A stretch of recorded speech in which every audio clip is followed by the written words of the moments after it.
I would say we've learned quite a bit. I mean, all of this is new for everybody, and this is kind of like real life. I mean, not one part of this program, not one thing we do on any given day that's not affected by this pandemic. And so, we've been able to have a lot of conversations with our peers. I think some of them like able to protect them in your facilities. Not that it's easy; it takes a lot of work, but that's the far and away the least of our concerns, which is kind of what we figured. The majority of cases that you're having or have been traced back to what players are doing when other 20 something hours a day that you don't have them, which is kind of what we had thought. So I would say some of it is just confirmed suspicions or confirmed our thoughts. Some of it is small as to the details of what kind of masks do you wear, how do you get them in and out of the facility. I mean, some of it's more kind of functional on the protocol side of it. So I would say we've learned a little bit of everything, and it's been helpful. Reaction to the numbers, I would say surprised. I mean, I think we're kind of a microcosm of of the whole country right now, and so we had I think 7 guys here that were we had a few that we knew before, which there was going to be some. And I think ended up having 7 of the guys that we tested here that did test positive, and so no surprise. We certainly weren't expecting 0. I would say there's some confidence. I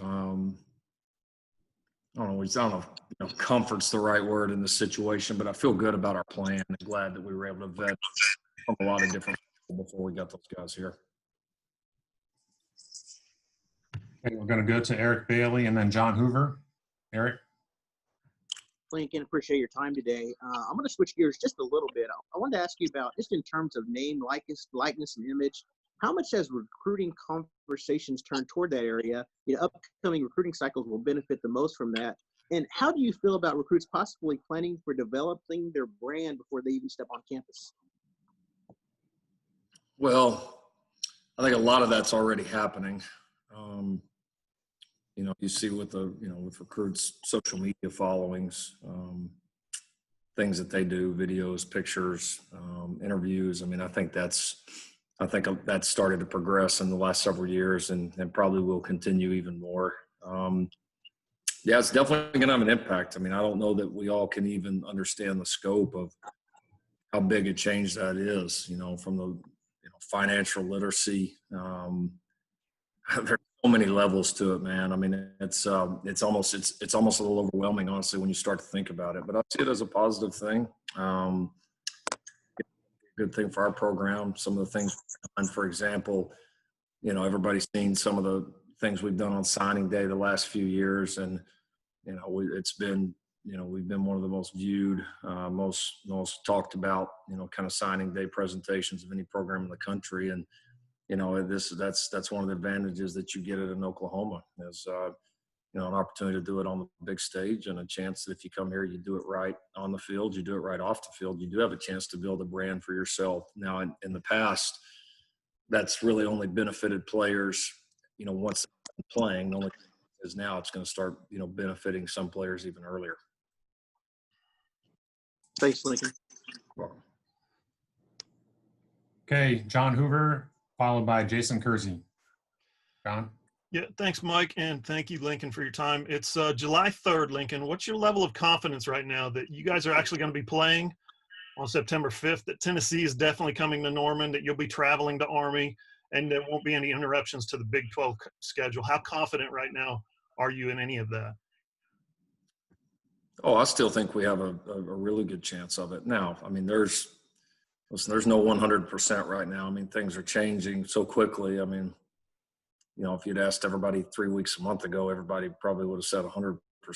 And now that these numbers have surged, that's created some more doubt in people's minds, and understandably. So, for me, honestly, I don't sit back and worry about, honestly, if we're playing, who we're playing. My job is to get this team ready, and ready for anything that comes our way, whether it's rescheduling games, whether it's playing all the games or it's only playing conference games. I mean,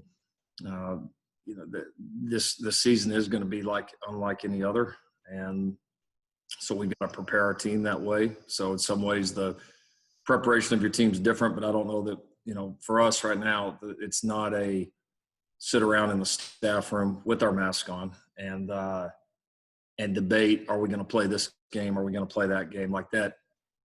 We'll have to deal with some of those things as we come up. And I know everybody wants to know, and of course we would love to know too, but at the same time, we're not going to know. And we're not going to know, probably week to week, we're not going to know. And so we just gotta let it play out, and hopefully our country will respond in a way that, that we all hope it will. And we can get these numbers down and make it safe for players, staff, fans, everybody, and have football. But we've all certainly got to be ready to adjust. Thanks. Okay, Jason Kersey and then Nathan Thompson. Hey, Lincoln, you kind of touched on it a minute ago, but I'm wondering how much control are you able to have over the players when they're not in the facilities, and in terms of making sure they're wearing masks if they go to the grocery store, not going to parties, not going to bars, those kinds of things? Is that something you can control in any way? Oh, I don't know that control is the right word. I mean, I think to think you can control that's probably a little far-fetched, maybe a little arrogant. I mean, I think our deal is trying to educate and trying to make sure that they understand the repercussions for their actions and understand that the definition of that has changed. That everything you do, you got to first think about, am I exposing myself, my family members, my teammates, potentially jeopardizing all this. And then you get onto the other parts of your decision-making before you actually do something. I mean, it's changed our whole way of thought. And so I think it's been more education for our guys, and for guys coming to terms with what reality is right now, and try not to wait and have a bunch of missteps or a bunch of mistakes that could have been controlled or eliminated to learn our lesson. We need to learn our lessons now, and the better we can do that, the better we're going to be as a team. So, we're educating them, we're talking to them a lot, and then listen, we're living that ourselves. I mean, it's the same thing. We're not going to restaurants. We're not doing these things right now. I was at my daughter's softball game last night with a mask on.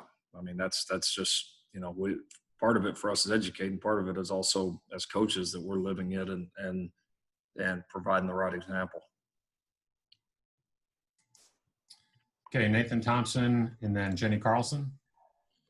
And Coach, the news also came out obviously this week about the pay cuts for the higher paid employees of the athletic department, a 10% cut, people including you. Just take us through, I guess, your thought process on agreeing to that 10% pay cut. Honestly, it wasn't much of a thought process. Joe stopped by the house and told me what he's thinking, and it took me about 2.5 seconds, and I said, I'm good with it. And that was it. I mean, it was, we're all having to adjust, and we're all having to, it's unprecedented, and we've all got to do our part, and it's changed things for all of us. So I didn't see any reason why I should be any different. Okay, Jenny Carlson and then Heather Dinich. Lincoln, just to follow up on that, while you feel like it's your part, this pay cut, the scholarships that may have saved and just the ramifications.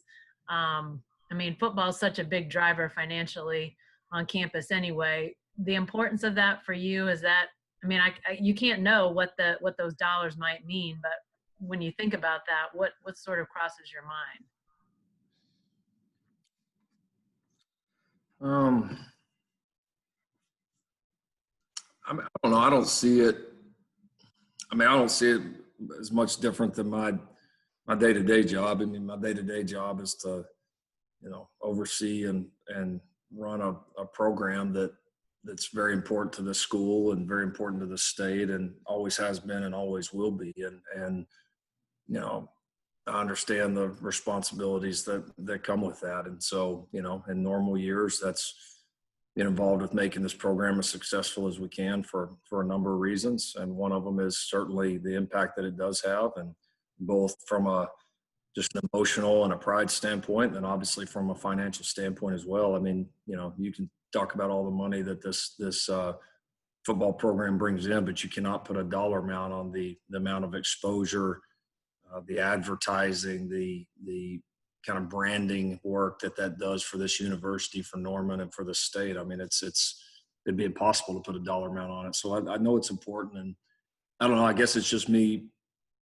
I don't look at it as any different. It's just in this time, it's just like I said, another way that I can do my job. And that's my job, is to make it successful, whatever I've got to do that. And that's why it certainly wasn't a hard decision for me. It honestly didn't feel like, from that, I mean, I know it's a big deal, but from that standpoint, like when Joe asked me, I mean, it didn't feel like that big a deal. I mean, it's like, of course I will. So. Thanks. Okay, we'll go to Heather Dinich and then Bob Prisbillo. Lincoln, what are your early thoughts on how you actually physically practice? How do linemen practice? How will the quarterbacks meet? How will you protect the position groups from, multiple positives and wiping out an entire depth chart there? There's a lot of factors. I mean, those are a lot of conversations that started a long time ago, and then, how we're defining, this virus, how we're defining contact tracing is kind of changing, especially the contact tracing point, which is obviously a huge factor in our world. I think a large part of that's going to do with what these helmets look like. And how much we're able to shield or cover up the face and the mouth area on each player.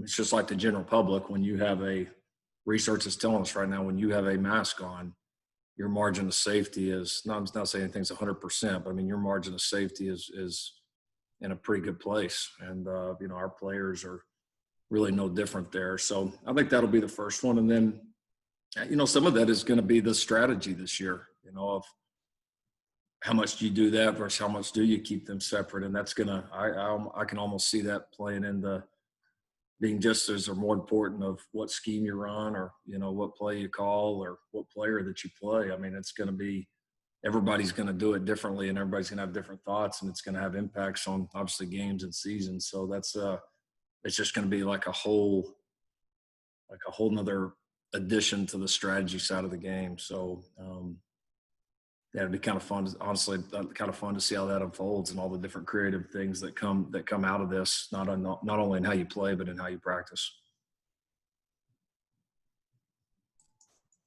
Okay, we'll go to Bob Prisbillo and then James Hale.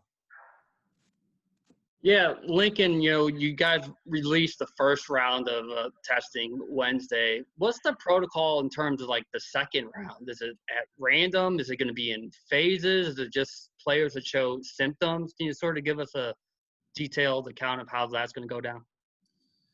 Yeah, I mean, I think there's two phases here. I mean, there's a phase when you're just on campus and you're practicing. And then there's obviously, a phase of when you get into the competitive parts of the season and you get ready to start, traveling and playing against other people, and obviously I think we're all hoping that we'll lay down some very strict regulations for all college football teams, so that we're all on an equal playing field, all being tested the right way. So I think is yet to be seen. As of right now, we're going to do quite a bit of surveillance testing with our players and staff. We're going to keep that up. We don't want things to creep in here, especially with so many asymptomatic positives across the country right now. We don't want anything to creep in here that we don't know about. So we'll continue surveillance testing. But I would also say, that's all of this is so fluid. I mean, it's new information, new things that you guys see coming up every day. So we are going to continue to be aggressive about testing. Okay, James Hale and then Joe Bettner. Hey, Lincoln, thanks for doing this. We appreciate it. Lincoln, if we can talk some football now that you're in training camp. Talk about your defensive line, Lincoln. You Gallimore graduates. You have Overton graduates. You don't have a guy over 300 pounds now in the defensive line. Does that bother you at all? Is that by design? And what do you think about your defensive line structure going into the season? Damn, I hadn't had a football question in a long time. Kind of nice. Yeah, I feel good about it. It's a good group.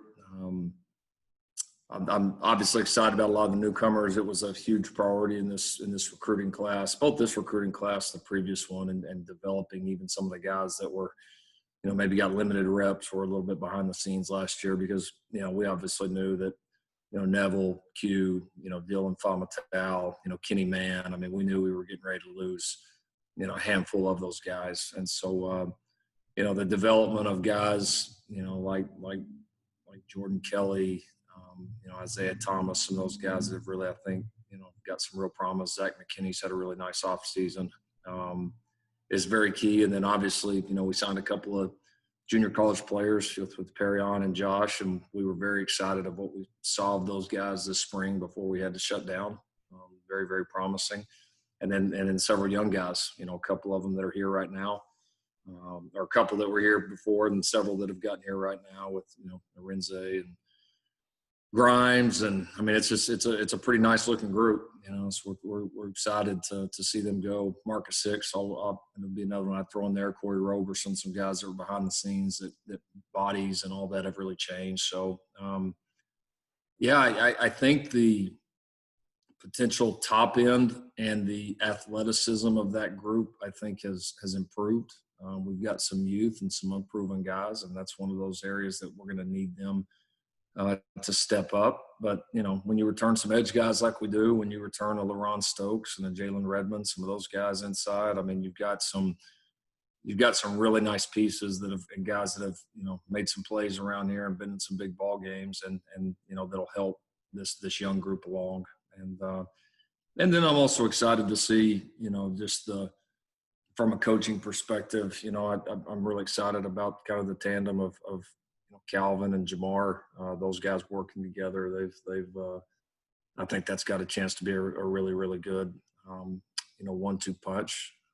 And I think that's going to be obviously a big factor as well. Okay, we'll go to Joe Bettner and then Garen Emig. Hey, Lincoln, just with so many players lately using their platform to evoke social change, and I'm curious what you make of that growing trend across the nation, as well as how you've maybe seen it in your program, and how you foster that in your program, seeing guys like Chance Sylvie speak up in these kind of very tense times. Oh, I think it's awesome. I mean, I'm totally for it. I mean, I want guys to be educated when they do it. I want it to be, I like for it to be tasteful, well thought out. And I've been really proud of some of the work that our guys have done. Both some of it has been public, and you all have seen there's been some things our guys have done behind the scenes that are, I guess you said maybe in the works, that I'm really, really proud of and excited about. So, I think it goes back to I want our guys to have the freedom to express themselves. That's part of living in this country, but we really try to educate them to do it, not what they put out or not their view on anything, but again, just to do it in the right way, well thought out, smart, educated, peaceful, positive, and our guys have done that. So, no, I think it's great. It's good to see more guys doing it across the country. And you've seen some pretty big changes at some places that frankly needed to happen, that were sparked by athletes and college football players. So I think it's anyone associated with the profession ought to be pretty proud of that right now. Okay, Garen, and then Dennis Dodd. Lincoln, a follow-up to the question about depth chart management. Have you given consideration that you could even have to dig into to your scout teamers to take on a bit of a different role? I mean, if you're having disruptions now and students aren't back on campus, you can almost count on there being hurdles to jump if the season starts. So just how deep you think this could get for a coach? Oh, I don't think there's any limit to it. I mean, it's going to test the limits of your creativity and the limits of your preparation, probably the limits of your patience. No, I mean, especially with this contact tracing being defined like it is right now, I mean, you could see 20 or more players get wiped out like that, and so no, it's and you can't, you can plan for some of it. You obviously can't plan for all of it, but it's going to be a very all hands on deck mentality, and you're going to have guys ready to play. Ultimately, at some point in the season, every team is probably going to have to play with somebody they did not plan on playing with at a position, whether they're way down the depth chart or they play another position on the team and have to move over. There's going to be those kinds of adjustments. So it's just we're used to with our roster sizes not having to, in most situations, not having to worry too much about that. And I would imagine this year's going to be quite a bit different. Okay, Dennis Dodd and then Sam Kahn. Hi, Lincoln. Thanks again for doing this. It occurs to me that fall camp basically opens in a month. Is there a date when, everybody needs to know when the season's going to proceed or not, given player safety? You don't want to put them out there with practicing if you're not going to go on, and everything else. Is there a date that the game needs to establish to see if it's going to go on? Des, I think that's a good question. I do believe that at some point, we're going to have to get out and actually practice football and kind of see what our plan is within our own teams, because if we can't, if you can't contain it within your own team, it's going to be tough to justify, going and playing somebody else. So I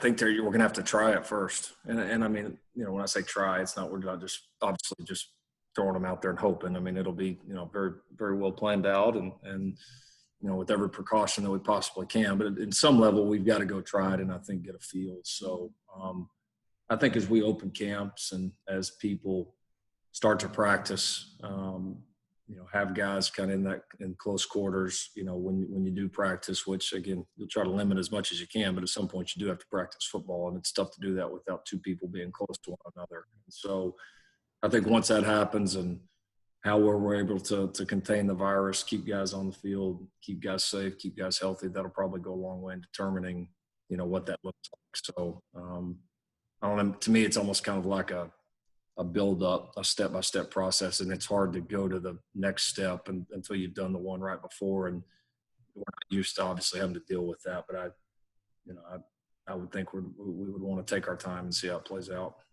Great. Thank you. You're welcome. Okay, Sam Kahn and then Barry Trammell. Hey, Lincoln, I'm curious on how all this has changed how you guys are evaluating recruits, because normally by now you would have had in-person time to see in the spring. You would have had guys for camps. And the longer this goes on, obviously, the more likely it becomes that you guys are signing a class that you haven't seen an in-person evaluation in for maybe a year. I'm curious how you guys address that and how that's changed how you recruit. Yeah, no, Sam, it's difficult. I mean, it's a change for everybody, but it's, not having our assistant coaches out in the spring was a dramatic change. I mean, you just, I think you get 100, well over 150 evaluation days, with those assistant coaches, guys all over the country, not to mention your camps. So not having that's a big difference. I mean, I think like anything everybody's doing, obviously more virtually, whether it's a virtual tour, whether it's, connecting virtually, whether it's, trying to evaluate these guys based on, film or what they did at a camp or a workout or whatever. I mean, I think it's become, everything you do is on a computer or on a phone. And so, I mean, it's an even playing field. There is probably going to be more, quote unquote, like guesswork, probably less known about some of these guys than maybe any class that we've ever signed. But, I think it puts a premium on the homework you did, particularly on this class, the year before, and that probably helps a program like us where, we had most of our guys signed, and even in the fall or in the winter, we were able during that recruiting period to focus largely on the next class. So we may be in better shape than some others. Okay, Barry, and then Kerry Murdoch. Yeah, Lincoln, with what we've seen the last 3 or 4 weeks, has this brought back the possibility of going to the spring, trying to play in the spring? Seemed like that died out in May, but the reports of the last 3 or 4 weeks maybe brings that back into play.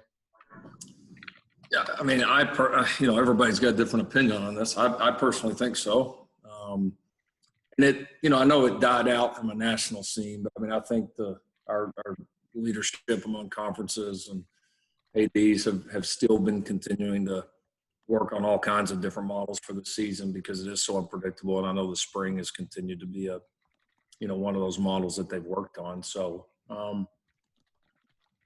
yeah, I mean, there's a lot of news out there that, I think the average person will sit back and say, well, there are points of that make sense. And like I said, I hope like hell we can play in the fall and do it like, as close to how we've always done it as before. And that's, if we can do that, then I'm all for it. And that's the best option. But, we've seen that at least right now that the hot weather doesn't affect this thing very much, which we kind of hoped it would.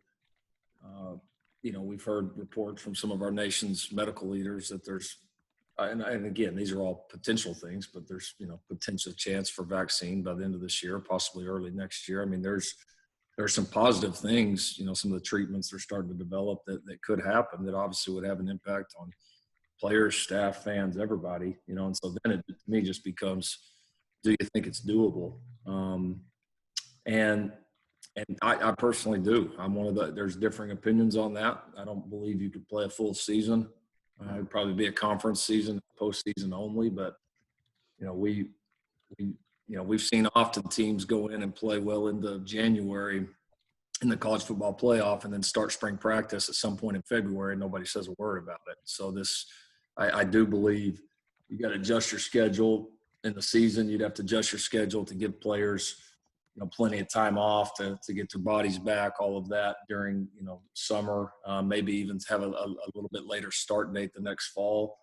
But I think the people who say it's not doable are in my opinion, just don't want to think about it. And I just think we have to I just think it would be wrong of us to take any potential option off the table right now. And I think it would be very difficult to say that the spring's not a potential option. And I for one believe it's very doable. Okay, I apologize to a few of you. We've got time for one last question, but I'm not going to be able to get everybody in. Kerry? Lincoln, if you'll indulge me, I have a serious and a not so serious question for you. What offensive lineman would be your best defensive lineman, and what defensive lineman would be your best offensive lineman? In the spirit of possibly playing two ways, I guess. Oh man, there's honestly several. I didn't mean it to be that. Yeah, no, yeah, honestly, I mean, most of them, I think there's a lot of them that could do it. I think, Creed and his obvious athleticism could probably do a little bit of anything. I mean, Bray Walker could probably anchor down as a nose and be pretty tough to move. No, the other way around, obviously some of those big interior guys that are pretty versatile, like Perrion and like Jordan Kelly, Zach McKinney, those type of guys would probably, from a size standpoint, be the best guys that would give you a chance. Let me ask you, just because we all know the expense involved in testing guys, I think those fears are out there. Maybe you get 2-3 games into a season and you realize you just can't play it because too many guys are coming down with it. Can bigger schools really afford to play lower division schools? Can you afford to play Missouri State to open the season, Lincoln? I think right now I do believe you can. Those are ongoing conversations, that we've had. I give Joe and our administration credit. They've been having ongoing conversations with Missouri State for a long time now, and we certainly won't if we don't feel comfortable about it. But I think the plan that we've got set forth right now, and again, we all have to be ready to adjust. We all, these things can change at a moment's notice, but I feel confident in the plan that we have going forward right now to be ready to kick it off against Missouri State. Thanks, Lincoln. Mike, I got time for a couple more if we need to do it. Okay. Yeah, I've got Joey Helmer. Are you still on? Sorry. Lincoln, I just wondered, without you guys having any spring practice and obviously just now getting back at it, won several Big 12 championships in a row, going to the college football playoff. Just how confident are you overall in your team? Oh, I'm very confident in this team. I love how we handle the time away, and I think our guys are in a good frame of mind. They're very hungry and excited to get back here, and I think came back pretty good shape, pretty good body weights. Yeah, I am. I mean, I think it's a talented football team. Like any, you've got some areas that are unproven. They're going to have to grow, but I see no reason why this can't be a heck of a football team. I mean, without a doubt. But like you said, I've seen less of any team, this team than any team I've ever been a part of, like all of us up to this point. So we'll know a lot more as we get into August. And final question will go to Keegan Renaud. Thanks, Lincoln and Mike, for doing this and putting it together. I know you've talked about in the Pete Thamel with Yahoo Sports and on this Zoom call about having a spring season. I'm just curious. Do you think the NFL, like what the NBA did with college basketball this year, is going to have to work with college football and its players and push the draft back if a spring season does happen? I think potentially. I do think it's potentially something that might have to happen. And again, I think for the good of the game, and you're talking about two big entities there, college football and the NFL, that care about the game, the good of the game, having the game. I can't imagine that both sides wouldn't be able to get together and work something out so that both teams would be able to have their seasons, or both leagues would be able to have their seasons. So not saying it's easy, but people have got to be adjustable. People have got to be flexible during this time. So again, not easy, but very doable in my opinion.